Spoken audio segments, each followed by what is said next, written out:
கடைக்கு எப்பயுமே காய்கறிலாம் வாங்கும்போது, பப்ஸ்க்கு தேவையான வெங்காயம், தக்காளி அதெல்லாம் வாங்கும்போது, எப்பயுமே எனக்கு என் மாமியார் வந்து இதெல்லாம் வாங்கிட்டு வந்து குடுத்துருவாங்க. இந்த இஞ்சி, லெமனு, அதுக்கப்புறமா மாங்காய், அது மாரி கொஞ்சம் கூரா தான் வாங்குவாங்க. ஸோ, அதனால எனக்கு எல்லாமே வாங்கிட்டு வந்து குடுத்துருவாங்க. இந்த மாதிரி ஐட்டம்ஸ் எல்லாமே.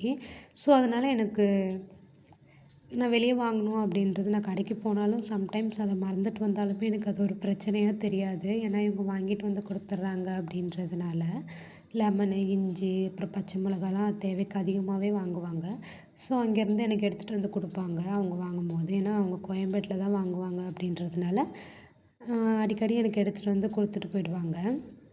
இன்றைக்கும் அப்படிதான் எடுத்துகிட்டு வந்து குடுத்துட்டு போயிருந்தாங்க. அதெல்லாம் கொஞ்சம் நல்லா வாஷ் பண்ணி டப்பால போட்டு வச்சுக்கலாம் அப்படின்ட்டு தான் நான் யோசிச்சுட்டு இருந்தேன். லெமன் கொஞ்சம் அதிகமாக இருந்ததுனால ஊறுகாய் போட்டுடலாமா அப்படின்ட்டு நான் யோசிச்சுட்டு இருந்தேன். சரி பார்க்கலாம் அப்படின்ட்டு நான் டப்பால போட்டு வச்சுருந்தேன். ஊறுகாய்க்கு எல்லாமே தனியாக ரெடி பண்ணிவிட்டு, அதுக்கப்புறமா போட்டுக்கலாம் அப்படின்ட்டு அதுக்கு தேவையான ஜாடி வேணும். என்கிட்ட அவ்வளோ பெரிய ஜாடி இல்ல. ஸோ, அத வாங்கிட்டு நம்ம அதுக்கப்புறமா ஊறுகாய் போட்டுக்கலாம். இப்போ அத வச்சுக்கலாம் அப்படின்ட்டு நல்லா வாஷ் பண்ணி லெமன வந்து ஃப்ரிட்ஜில் வச்சுட்டேன்.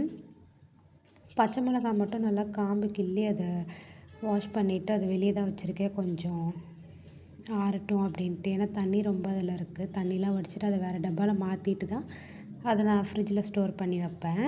நாளைக்கு பாப்பாவுக்கு ஸ்கூல் ஆஃப் டே அப்படின்றதுனால லஞ்ச்லாம் கட்ட வேண்டியதில்ல. வெறும் ஸ்நாக்ஸ் மட்டும் தான் குடுத்து விட சொல்லியிருக்காங்க. அவனுக்காக கொஞ்சம் ஆப்பிள் தான் வாங்கிட்டு வர சொல்லியிருந்தேன். அதுவுமே சேர்த்து வாங்கிட்டு வந்திருந்தாங்க. அதையுமே கூடையில எடுத்து தனியாக வச்சுட்டேன். சிங்க்கில் கொஞ்சம் பாத்திரம் போட்டு வச்சுருந்தேன். பாப்பாவை ஸ்கூல்லேருந்து கூட்டிகிட்டு வந்துட்டதுக்கப்புறமா தான் நான் இதை வாஷ் பண்ணவே ஸ்டார்ட் பண்ணேன். ஏன்னா கொஞ்சம் அதிகமாக பாத்திரம் இருந்துச்சு. கிச்சன் ஃபுல்லாக க்ளீன் பண்ணி அந்த கேஸ் கட்டில் எல்லாமே பால் பொங்கி ஊற்றிடுச்சு. ஒரு மாதிரி கரை கரையாகிடுச்சு, ஒரு மாதிரி பிளாக் கலரில். ஸோ, அதனால் என்ன பண்ணேன் அப்படின்னா அதெல்லாம் கொஞ்சம் எடுத்து கேஸ் கட்டெல்லாம் எடுத்துட்டு அது கீழே அந்த பால் ஊற்றுனதெல்லாம் ஒரு துணியை வச்சு துடைச்சிட்டு, அப்புறமா தான் அந்த எல்லாமே க்ளீன் பண்ணிவிட்டு பாத்திரம் கழுவுறதுக்கே நான் ஸ்டார்ட் பண்ணேன். பாத்திரத்த கொஞ்சம் கழுவி முடிச்சுட்டு, பாப்பாவுக்கு நாளைக்கு கிறிஸ்மஸ் ப்ரோக்ராம் இருக்குது அப்படின்றதுனால அந்த சாண்டா கிளாஸ் ட்ரெஸ் போட சொல்லியிருக்காங்க. White shoe, white socks, white gloves அந்த மாதிரி தான் சொல்லியிருக்காங்க.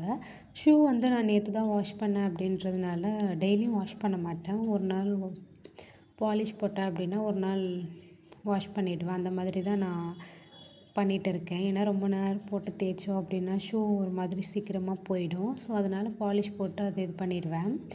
அதனால் இன்றைக்கே போட்டு வச்சுட்டேன் அப்படின்னா மார்னிங் கொஞ்சம் நல்லா காஞ்சிரும். ஏன்னா போகிற டைம் போட்டோம் அப்படின்னா அவங்க காலைல ஃபுல்லாக ஒயிட் ஒயிட்டாக ஆகிடுது. அதனால் நான் ஈவினிங்கே போட்டு வச்சுட்டேன் கொஞ்சம் ஃப்ரீயாக இருக்கிற டைமே.